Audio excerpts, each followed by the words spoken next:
Mike King is a businessman. He's a businessman with his own talk show.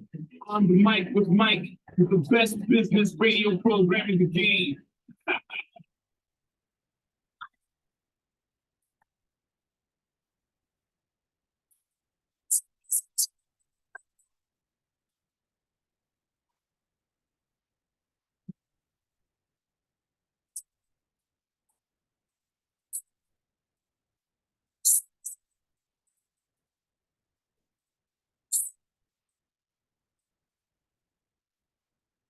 Ladies and gentlemen, welcome back to On the Mic. Mike King here. This is the premier business radio program in the area. I am your host. This is part of the Mike King Biz Media Network, ESPN Richmond, every day, 5 to 7 a.m., as well as International Business Growth Radio, Saturdays, 10 a.m. East, as well as CW Richmond every Wednesday and Friday. We talk to the best and the brightest. Hey, so I keep my finger on the pulse of what's cool that's happening. Women in tech is something that's out there. Good friend here, Lori Jennings, is here. Welcome back to the program, ma'am. Thanks, Mike. All righty, so we go way back. You mean before I was Mike King Biz. Yeah, back in the Inno days, Richmond Inno. And I always wondered, and like talking about women in tech and all those things, I had this crazy idea. Let's talk about women in tech. Lori Jennings is here. So tell folks who you are and what you do. Well, I'm Lori Jennings. I am the founder of Jennings Pro Search, which is an executive IT recruiting firm. All righty. And how can people find you out there? You can find me on LinkedIn at Lori Jennings, Lori, Jennings with a J, or my website, JenningsProSearch.com. All righty. And so I had this crazy idea. Let's highlight women in tech. Yeah. And just recently, there was an event through Richmond RVA Tech, correct? Yeah. And there were some winners. So the event was outstanding. More than a couple hundred people were there, correct? That's right. Over 200 people were there. Celebrating women in technology. And out of all those folks who were there were a bunch of nominations. We had some winners. And the winners are here with us today. So we're going to start with, now this is a friend of the family right here. I call her cybersecurity Lexi, who is here. So ma'am, tell us who you are really quickly and what you do. I am Lexi Burrows, or Cybersecure Lexi, as I'm perhaps better known as. I am the technical marketing analyst at Synergy Technical, which is a cloud consulting firm in Richmond, Virginia. All righty. And also, so you were the rising star. So, Lori, the idea behind this, we were going to highlight two folks in the industry, one who's an established star, Patty, and who is a rising star. Patty, welcome to the program. Thank you. And tell folks who you are and what you do. So I'm Patty Titus. I'm the Chief Privacy Officer as well as the Chief Information Security Officer at Markel Corporation. Alrighty, so Lori, so this is going to be the Lori Jennings show, or as I call her, she's cool enough to just be LJ. There's a couple of different LJs out there, but it's Lori Jennings. The idea of you having a show, what are we going to highlight when we get together every week? Well, we're going to highlight different women in technology across all levels, as well as all spectrums, because IT is broad and it keeps growing. So anything from cybersecurity to data privacy, software engineering, project management, product management. We want to just highlight people and show women represented in what they're doing, and maybe talk about some of the challenges and how we can support each other and get more women in the technology field and celebrate. Mike King here. I got the ladies with me. I can get off course a little bit. I have been instructed. There are questions. There were guidelines that they were put on me and asked multiple times. Mike, did you read the questions? And what did I say? No.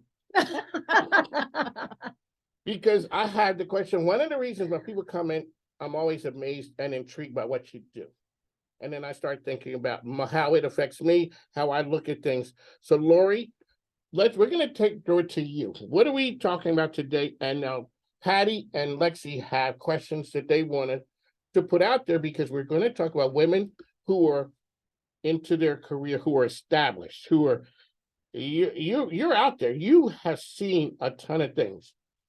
You're an established star. Lexi, you're a rising star. So we're going to talk a little bit about that. Yeah. So do you want me to start off? I mean, that's the whole idea, to get us in the room and get someone established to talking to someone rising so they can mentor and help each other, ask questions.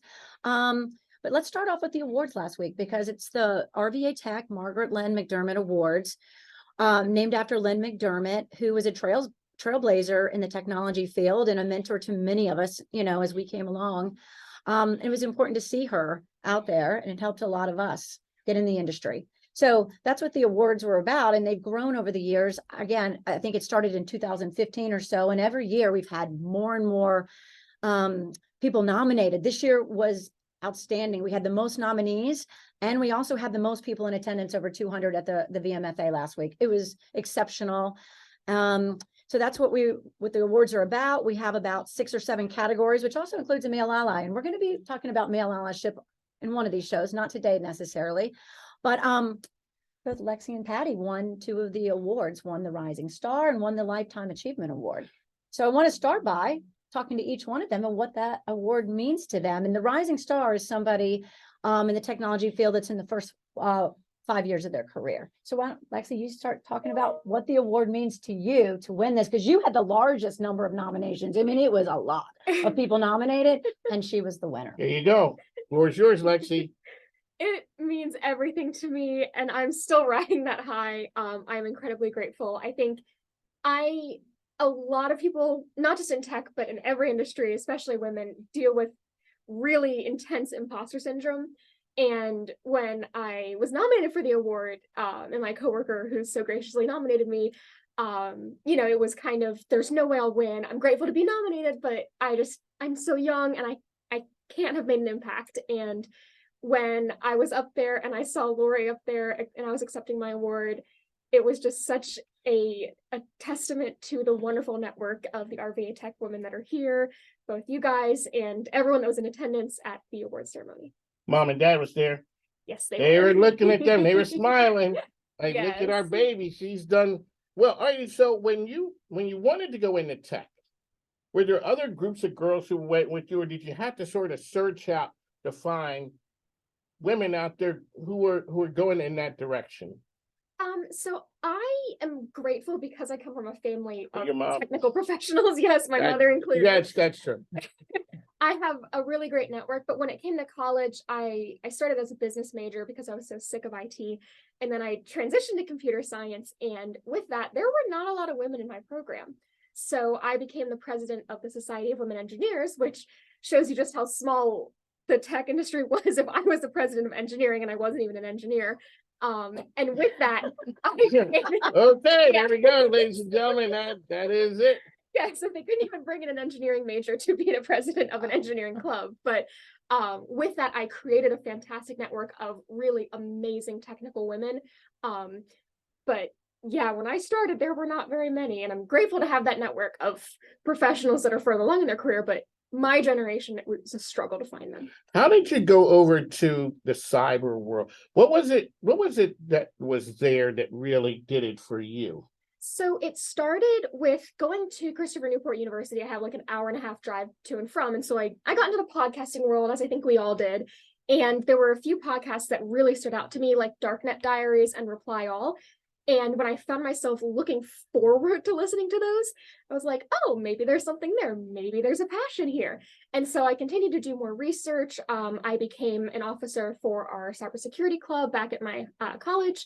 And I dove deep, learned some commands, and, really embraced the whole hacker lifestyle, went to hackathons. And since then, it's just kind of been love at first podcast listen. Dude, does the laissez-faire attitude of people about security bother you? I think I understand where it's coming We're from. nonchalant. We're just saying. There are so many things you're supposed to be implementing.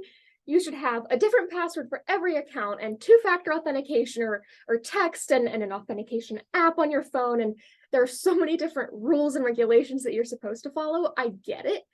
I think the industry and guidelines maybe need some love and PR perhaps to make them a bit more appealing. It doesn't bother me necessarily, but I do wish that people took their security a little bit more seriously because it can follow you. Patty, just a little bit. A lot of it for you. Really, it's just a little bit. Or people need to be serious about it. Comfort side, a lot of it. Yes, but people as a whole need to be more secure with how we do business across the board. And we are not as a people. I get it. I've been accused of that as well. But I do think, Mike, I think the security vendors need to make the technology frictionless. So it needs to be there and running, and there's less that a consumer has to do. If we can make it easier, not simple. but Yeah, because simpler. I lost my cell phone recently and I couldn't even get into anything on my computer because it's, the double authentication and it's authenticating to my cell phone. Yes, so you So don't I'm have- locked out of everything. So that was really challenging. So, Patty, when you look back to what Lexi's talking about now, the world was a lot different in those days. She's out there by herself, and it is these days, and we're wondering what was it like back then? Yeah, I recently was speaking to a CISO that I did business with, and we worked together, and I said, remember when it was so simple and it was just a firewall and a host intrusion detection system, and that was like it, that all you worried about was protecting the perimeter. And it was, I mean, Mike, I go way back to before digital radios. That's how old I am. I copied Morse code for the Air Force. So, I mean, I'm like really old. You know, Oh, stop. we're hit old. We're around. People still start coming back around again because people do know Morse code. I mean, military people do. Well, they got away from it, but I still feel like that's a communication mechanism that, a lot of things can happen and that will still work. So, but I have seen it all. I have to admit, and I'm kind of sad that I'm not where Lexi is, because she is going to see so much. We are just at an inflection point of the convergence of so many different technologies. It's an amazing time. And I wish I had another 20 years of my career left. Okay, ma'am. Okay, I ma'am. know, but it'll be doing It's different. different things. It won't be like, going to a hackathon. So, Patty, let's go back. There was a time we didn't always walk around with phones in our pockets. It's Yeah. kind of revolutionary. You're saying right now, what we're going to experience in the next 20 years is going to blow away these past 20 years or 30 years. Definitely. Probably you'll see the innovation that took us. I mean, look how long it took to get a radio in a car. Yeah. 20 some years. Yeah, I remember when I was a kid, we're like, by the time, whatever, cars are going to be flying. They are. Yeah. They are actually in prototype and they are flying. They are. Read the book. The future is faster than you think. It's a great book. Not to plug the authors, but it's a great read. And how many of us remember Dick Tracy? And I remember. And we thought how ridiculous that that's was. never going to happen. And now we're all in the middle of a meeting. She says, I'm sorry, I don't know about that. She just inserts herself. My into your grandkids don't think if it's not in Google or it didn't happen. Yeah. It's like, no, it has to be. It's on the internet. Because we didn't always have every question known to man. There's an answer there somewhere. So before, you didn't know women engineers who lived right where you did. Now the world got like this, world got smaller. And all of a sudden you're able to share your ideas and also find people who are similar to you guys, as opposed to when you were the only one and no one was like you in your town, or you had to go to college and then you had to try and find. Now there's a room full of more than 200 people were out celebrating women in tech. All right, Lori, what am I supposed to do next, Lori? Why don't you let us ask a few questions? There you go. The floor is yours, ladies and gentlemen. Lori Jennings. Patty is here with us, as well as Lexi. Yeah, so I guess let me start, because I think there are a lot of women listening to us right now, and some might want to get into the industry, but they don't know how. So what advice do you have for any woman that thinks, maybe I want to do this? And there's so many different areas. You don't have to be a hands-on engineer. You can be a salesperson like myself or a recruiter. I'm in the technology field. What advice do you have, and what are some of the barriers you faced? The biggest one, hands down, for advice is computer science and IT and the technology industry is not just programming.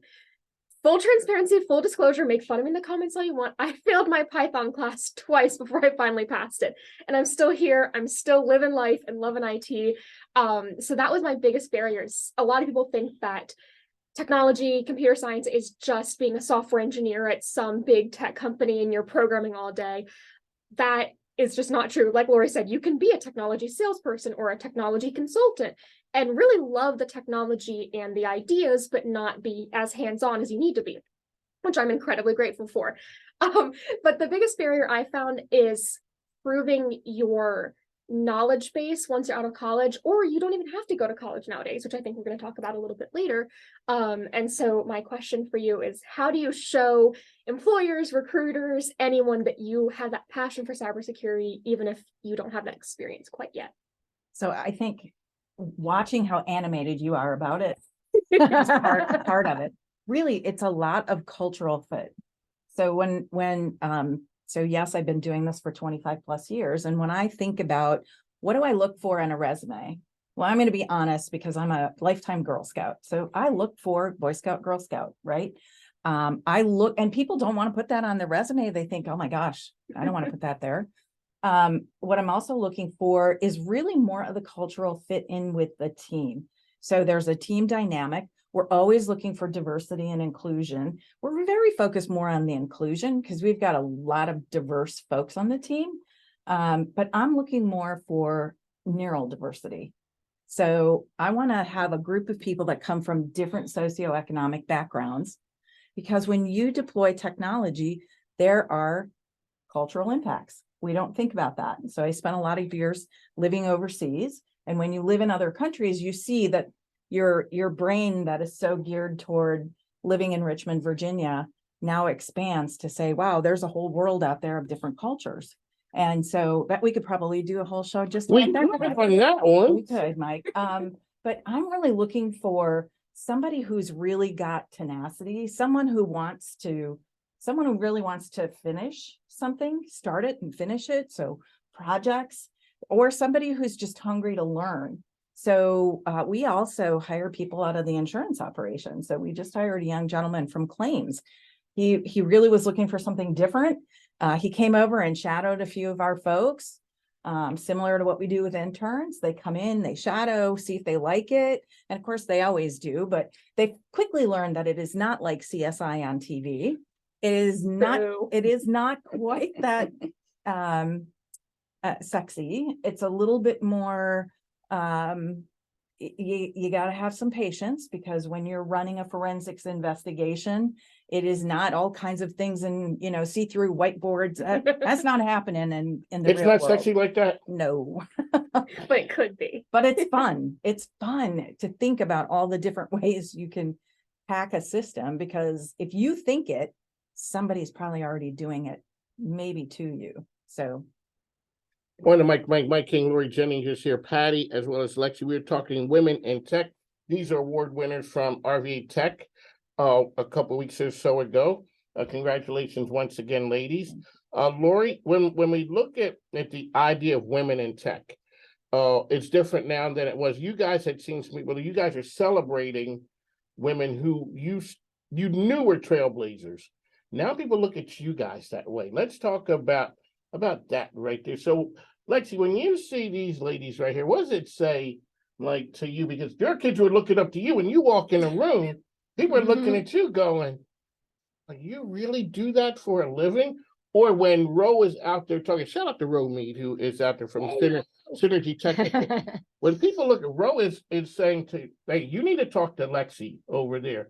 And when little kids are looking, or boys or whoever looking at you as the expert. Let's talk about what that means when you look at these ladies.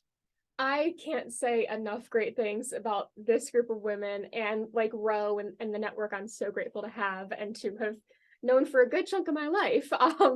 And it is so amazing to see what they've been able to accomplish. If I could be just a quarter of successful as they are, it would be dream come true by a mile. And I think I take this network for granted sometimes. I look at these women that, people would kill to have the opportunity to just speak with these wonderful ladies.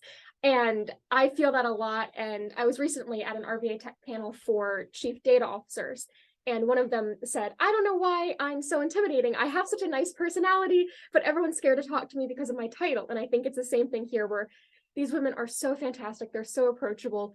It's amazing to see what they've been able to accomplish and know that there's hope for me in the industry. But maybe people are scared to talk to them because they are so successful and wonderful and just amazing overall. Well, ladies, Laugh tell you and what. and don't, There hey, you go. stop underestimating yourself. There 'Cause you What go. you're doing is pretty amazing. It is, it's amazing because before we didn't think of women in tech. Now they're talking about most of the people who graduated from college are women. And a lot of them in tech are women. So we fast forward 15, 20 years. What do you think the industry is going to look like 15 years from now? I think there's gonna be robots running. I'm kidding. Exactly. I'm kidding, I'm Yeah, kidding. taking over. I'm kidding. Drones and robots. I think we're gonna see more progress. I mean, we were making so much progress and then COVID happened and 80% of the people who left the workplace were actually women. So we've got a lot of catching up to do. And I think our VA tech, the women in technology are helping, we're having the conversations, right? And that's really the start of it. It has been fantastic to see all of these new things sprouting up, podcasts with Mike King. I mean, when would have that been possible? Shocking. It is. And so we're talking about it. And I think isn't that like the first step of realization that you have a problem? To talk about it. Talk about Patty, it. one of the great things, Mike, I'm here with the ladies. One of the things, a great part about having your own show is I can ask the hard questions. Uh-oh. Here we go. He didn't let us. It's our point to Lori.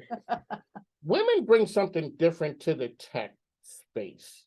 Vida Williams talked about it the other day. What's it like when you're in a room and before you may have had to, not may, people want to check the credentials. People want to know the street cred that you have, and you gotta let people know. What do women bring to the tech space that men don't? Now they're okay. Now you were not going to sit here and say, "Oh, women bring something different." What do you think it is? Well, I think there's a stereotype, and I actually had a friend during an interview who, when she was doing a cybersecurity interview, and the hiring manager said, "We would love to have you because we need some more soft skills on the team." And that's this kind of Okay, there we go. Boom. not to get the job. So I think while there is some truth to that women can bring that emotion, but so can men. That's not an exclusively women in tech, women in cyber trait. You get a lot of that assumption. So when you're hired, maybe it is to be more on the project manager side or more on the pretty side of things, even if you have that technical expertise.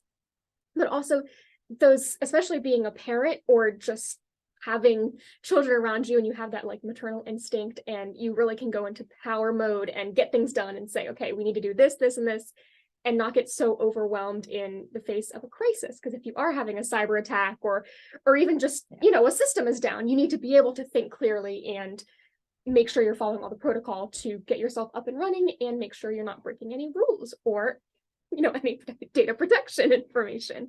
So yes, that's really important. And I think that women do a fantastic job of that. All right, Patty, that same question. When you've walked into many rooms, bunch of men sitting around that big table. You're looking, okay, who's the lady over there?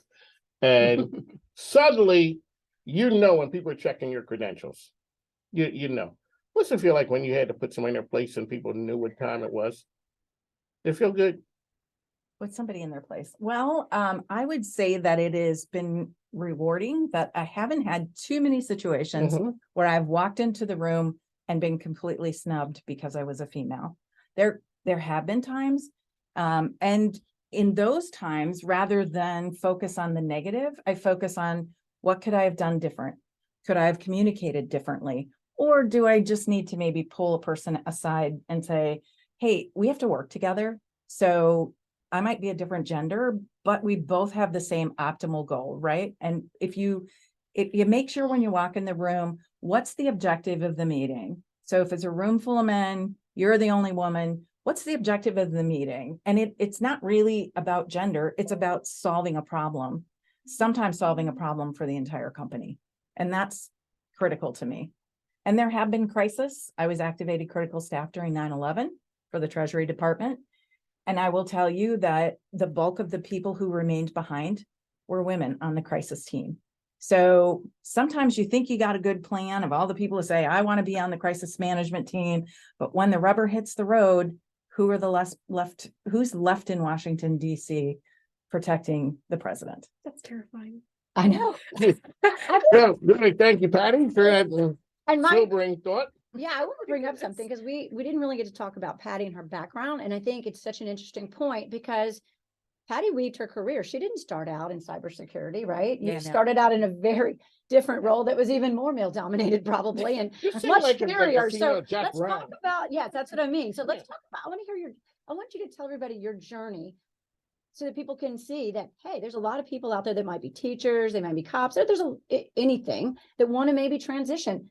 Talk about the weaving, how you started your career and how you moved through it. Well, so I was the youngest of 5, and little did I know I had been doing risk management since I was born. That's called big family Right. negotiations. Yep, and so you do risk management.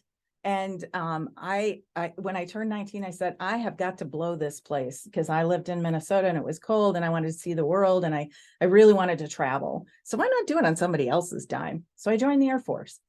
We've had that conversation. So I joined the Air Force. You look good. and away An I went. Army guy, yes. Yes, we had good chow halls. Good, yes, Yep. good. And so I spent the first 3 years of my career in Japan. I got to travel. It was awesome. Then I moved on. And so I've worked for several different federal agencies and lived overseas and got to see wonderful parts of the world. And some not as wonderful, but still so much goodness out there. And then I came back to the States and I really did not know what I wanted to do when I grew up. I'm coming out of diplomatic service. What do? I don't know. So I kind of goofed around with technology, got to learn a little bit of Unix programming, kind of because somebody dropped a Unix for Dummies book on my desk. And I went back into the government to the Treasury Department. And then TSA happened. And so I transitioned into TSA and I just was complaining all the time. Somebody needs to do security. Who's doing security? And in the government, when you complain, you get to do it. Yeah, that's the way uncle works. Being the youngest of 5, you'd have thought I would have learned that lesson and keep my mouth shut, but I didn't. And so I finally wore the CIO down. I said, I can be that person. And he said, I'm going to take a chance on you. Let's see how you can do. And I think that's the biggest limiting factor that people have, regardless of where you are in your career, is you don't ask. If you don't, people don't just know through osmosis, you want to take that job. Tell somebody you want to take that job. And I think women are worse. Yeah. So I, Oh, that's for sure. Absolutely. we're like the worst. We just think if we sit there and do a really good job, somebody's going to go, yeah, you're doing a good job. Let's give you this other thing. No, They don't know you that. gotta ask for it. So that to me is like a big deal. And I read somewhere that men will look at a job description and they'll go, oh yeah, I can do that one thing. And they'll apply for the Yeah. job. Women will And look at shocked it. when we don't get it. And women will go through I the gotta whole do list and go, oh, there's that one thing at the end. I can't do No. that really well. And they won't even apply. So I gotta tell you, it doesn't matter where you come from. It doesn't matter what your degree is in. Take a chance. Ask for it. Yeah. Because if you don't ask, people aren't gonna know. Really quickly, so in an organization, how do you set the culture so that women will ask? Because like you said, if it says I need 10 of those things, at 3, oh man, I'm good. I'm shocked that I didn't get it. Whereas women are gonna be like checking every box. You know, I wake up, my wife is looking at me in the middle of the night. Hey, you look, what were you thinking about stuff? Women think through things, they're very precise a lot of times. How do you set culture in an organization so that the women will speak up and say, I'd like to take a shot at that opportunity? That is a great question. I was gonna say that too, Mike. I got one. We don't even. One of my questions lunching, for you. I got one good question. I- Sorry, Lexi, but you know what time it is. You've been here before. So, really, the military probably taught me command and control. So Mhm. that's a leadership style. You tell people what to do and you lead people and they do things. The trust and inspire model, which is really more, I think, what more women bring to the table. It's more about helping people, leading people to do things versus telling people. So you have to build a trust environment where people feel, remember the old open door policy? Yeah. Yeah, well, I worked for some people that had a closed door policy. They just kept the door shut. But truly, an open door policy means you're having skip level meetings. You're not just meeting with your people that are direct reports, you're meeting throughout your organization and saying, hey, how's it going? How are things? What's your boss like? Do you like what you're doing? What do you think about expanding your remit? Are you doing any work that you think could be automated, could be stopped? And I think that's where you build that relationship, because people always look at you and go, oh, you're the big C and you're probably really busy. Well, if you design your organization well and you hire right, you're really not as busy as people think you are, because you need time in your day to think. That's what leaders have to have, is time to think. Mm. So Whoa. I have time to think. That deserves a book right there. Exactly. I have Most time to perfect think. answer. Hold on a second. Let me go ahead and write that one You down. gotta have time to think. And I think another thing I want to bring up, because we kind of brought it up earlier, something I saw Patty do last week after she won this award. She also happened to have won another award at the same time. I saw it on LinkedIn, and it quoted her, I guess, as having a college degree. did. And she pointed out right there on LinkedIn in her comments, I want to highlight that I do not have a college degree. That's about trust and everything. And let's talk about that, because a lot of people think you have to have a college degree to get into technology. And previously you kind of did in some, Yep. in I think you many did. cases. So I know we're trying to lower that expectation. Talk about that. Well, what I love about this country is anybody can be anything. Yeah, that's true. And if you look at the very top of the country, there's proof. Anybody can be Anybody. anybody can be anything. And I remember Ronald Reagan, we thought, an actor? You And said that. I did. He There was you an actor. Yeah, we were What? shocked. Hey, remember, people don't realize I was in when Reagan came in and we got an increase in pay. You tell what military folks didn't love him. Yeah. We, Yes, we did. Yes, we We did. did. I sent him jelly beans Yes, we did. when he got shot. Yes. So, but when you think about that, what a great country, that we actually can be I don't want to quote a military be all you can be, but That's what it you is. really can. And so, yes, we want to get out of the stigma that you have to have a college degree, but you may not start at the top. You may start at the bottom and have to prove yourself. And then a good leader is going to help you get there. So I remember one of my first meetings with my team when I got to Markel, I only had 3 people. And it looked kind of like this guy in London was doing security. So we had a big powwow, and I put on the whiteboard organizational, I put my title, and then I put risk management or operations. And I said, all right, guys, put your name up where you think you fit. And darned if that guy from London didn't walk up and erase my name and put his. And I'm like, that's awesome. Now we need to figure out, how do we get you there? How do we get you to where you want to be? And that's where I think, it's important that you have education. Education comes in a lot of ways. I got a lot of college. I have a lot of training and a lot of school of hard knocks. But I'm telling you, you don't necessarily have to have the college degree in computer science. It does help. It does move things along faster. You're going to pick things up quicker, but don't diminish the thought that you can get into cyber. Don't think you can't just because you don't have a computer science degree. I hired our admin. She had a college degree in she's actually a counselor, human psychology. I'm like, did you ever think about cyber? And she's like, oh, no. And I'm like, wouldn't you rather be in cyber than maybe the track you're currently on? Give us a try. So she's now just kicking it in AppSec. She's doing application security. It's amazing. So when you give people the opportunity and you help them, the humbling and being servant leadership, those are all important qualities, but you have to be able to show people that you can do it and be that leader for them. On Mike, Patty, now those are nuggets of knowledge right there. That's what I'm talking about. And you are like the female Jack Ryan. People don't know. He really is, and you Yeah. can't talk about that. But he really is. That's the cool part about this right here. So Lexi, as we get ready to close out, we talked about, sometimes people think technology can be sort of stuffy. Yeah. And you're an engineer too. So, people could, shout out to Judy Fox was just here. We started out as an engineer. Synergy Technical is not that kind of place. So talk a little bit about, what women can expect and the opportunities the world can go out, what they can expect going into the workplace. Like, it's not always drudgery. There are some great opportunities, and the persons out there can look to find something that appeals to them. Well, going back to what Patty was saying about finding a good organizational and personality fit, as well as, actually a job that you're interested in. If you're doing what you love, you never work a day in your life. Isn't that the phrase? That is true. I'm fooling people every day here.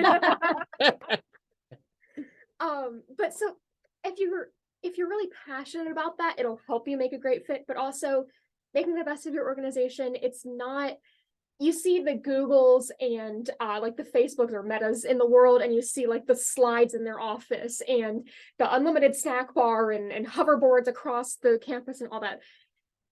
You're not going to find quite that much intensity and fun and playfulness in these smaller companies, but you get the freedom to do what you want. I'm grateful that Roe allows me to come on with you, because I have a feeling if I was in a more regulated industry, then I wouldn't be able to say anything about myself or my role. So I think it's really important to know that choose a company that fits your personality. If you want to be heads down, taskmaster, do that. There's a place for that. There you. are places for that. Yes, but if you want to have fun and really love your team and find an engaging team, make sure that when you're accepting a role, you're not accepting it because of the title or the company that will look great on your resume, but you really fit there, because that can make or break your work experience, and it might burn you out way faster than you needed to be burnt out. Good. That's true. Lori Jennings, this has been what we thought it would be. Yeah. Excellent. It is. I mean, I wish we could talk another hour. This I is know, great. talking women in tech. I mean, there's some things you guys are leading the way, and meeting people at different levels. I always talk. So me and my wife, we live at the Pay It Forward model. You were dropping some things right there that change a person's life. When you talk to a person and the things you've seen, the things you could talk about all along the way, those are not all necessarily taught in a college classroom. Those are things you learn on the street. And then you talked about that, and it makes a difference. On the sales side, it's hard, when we're talking selling tech. So, when you talk about being old, I used to sell tech back in the day. I did. I used to sell tech when we had one-way routers. And so people would call up. And so I'm selling IT. And so we're talking to a person who does security. And so I said to the guy, hey, what happens if your site gets hacked? Well, I'm like talking to the wrong guy. I need the person who has a meltdown. That's the person whose job is on the line, because your site and your security were not there. Back in the day, that was guys. Now you're talking to women, and it's an opportunity. So congratulations, ladies, on the achievement. This is exactly what we're thinking about, putting somebody who's been down the road. You can look back and say, hey, if I were you, you don't necessarily have to reinvent the wheel. I'm down here, and next thing you know, you have an opportunity. So here's Lexi, people are looking at you going, wow, she's getting paid to be talking about that stuff. That is something right there. So congratulations, Lori Jennings. How can people find you out there? Again, my LinkedIn, which is Lori Jennings, Lori with a J, Jennings, or my website, JenningsProSearch.com. Patty, RVA Tech, congratulations on what's it, lifetime achievement? Lifetime There achievement. you That's go. a big one. That's a rough. I'm ready to retire. That's a Mount Rushmore thing going on right there. Like, oh, Lordy, okay. For you, as you're looking at your career now, what's the next thing for you? Important wise, business wise. Just, I'm not going anywhere. I love Markel and I love Richmond. I'm not going anywhere. Probably what's next for me is what I've been doing, only better. So really quickly, okay, if we get out, how do you know the right opportunity? So you've done a number of things. When you go along that, boom, that's the thing. How do you pick out? Well, I have done some really great companies, and I have picked some bombs. So I've done the bomb. I have been. Did you know there were bombs when you do you know it's a bomb right from the beginning, or do you do an optimistic line? Oh no. You got a you know? honeymoon period, man. It's a honeymoon period, even though people warned me. But You didn't listen. I have been fired twice. And each time I picked it up and said, I had sour grapes and a pity party for a little while. And then I said, okay, what am I going to learn from that? And then put it behind you and move forward and say, these are qualities and things that I'm gonna put in my do not do to my people bag. Right? And then there is the whole, I don't want to be like that. I want to be like that People don't know what good leadership is. until they you can- see bad. You better believe it. And that's, like you said, military forces people to listen to me because of the rank. Yep. But you don't inspire people. That's what you're doing, ma'am. I have a Okay. super quick question for Okay. Patty, and I think you're gonna like it. Okay, This is one that I used to ask all my mentors because it helps people realize that it's okay to mess up. What is the biggest mistake you've made in your professional career? Whether that be taking down a data center or if it's just like a leadership mistake. I really think that this is a great one too. definitely. All right. Getting a pen and paper. I know, I out feel there. that I sprung this on you. That's all right. It's an easy one to remember because it was so painful. Ooh. Ladies I, and gentlemen, hold up the painful one. here, it was so painful. I did a distributed denial of service attack on the Treasury network. Sorry, the TSA network. Right when Homeland Security and TSA were co-domain sharing, which meant Homeland Security was on our network. And I fat fingered a Nessa scan, which is a scanning tool that scans the network. And I took the network down. Wow. And you still won Lifetime Achievement Award. I had to go tell the CIO I did it, because that's what you do. When you screw up, you gotta say, I did it, and put your hand up. Okay, bam. Can It was we bad. see that commercial that said "Want to get away"? What was that walk like to go and explain what just happened? It was Painful. painful, but it was very much, like, I had a lot of experience as a teenager of what that was gonna feel like. So, What the woodshed was gonna look like. right, don't pick the thinnest switch Yeah, when go you get gotta one. pick your switch. Go, yeah, you went and took him. But now when that happened and you saw how they dealt with you, now when you're a leader and somebody comes in with the colossal mistake, how do you treat them? You know what? Let's learn from it. Let's do a lessons learned and let's move on. Don't ever do it again. Because there's that. You mess up once, I'm all about it. If you do the exact same thing twice, then we got to have a deeper conversation. So, but you got to learn, right? Lesson learned. Yeah. But we've all done them. What I really dislike is when people don't fess up. Come on, just come in and say, I did that.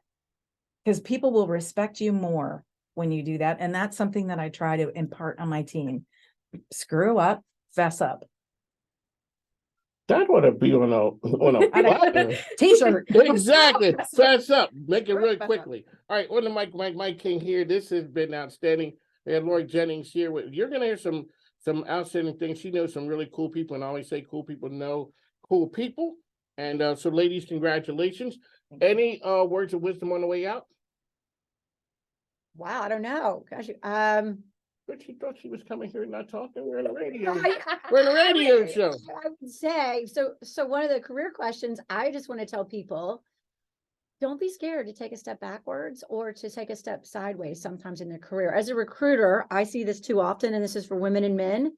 They're constantly, they always want to take 2 steps forward, and they're not willing sometimes to get the best jobs, to get the best opportunities. You do have to go laterally or backwards. And that's how I got into this career. I was a career change person in my 30s and had to take a big step backwards before, and I would never do anything. I can't imagine any other industry than tech. So I'm so glad I did it. There you go. Words of wisdom, Lori Jennings. On the mic of Mike, as always, say, hey, make sure you take a listen to our sponsors, advertisers, sponsor right there, because the microphone ain't free. Plus, my grandkids need stuff. So we got to run. So in honor of these ladies right here, here we go. We got to go. Well, you know who I am. Make sure you check out my man, Mike King Biz. His program, On the Mic with Mike Orvier, business-ish radio program in Orvier. King Biz Radio can be heard on ESPN Richmond 106.1 and The Choice 105.3. Me and Minnie listen every day, and you should too. On the mic of Mike King here. That's Disney talking right here. Only the best happens here. That's why I got these ladies in with me. We got to run, as I always say, the microphone is free, plus my grandkids need stuff. We got to go. Take care now. Thank you.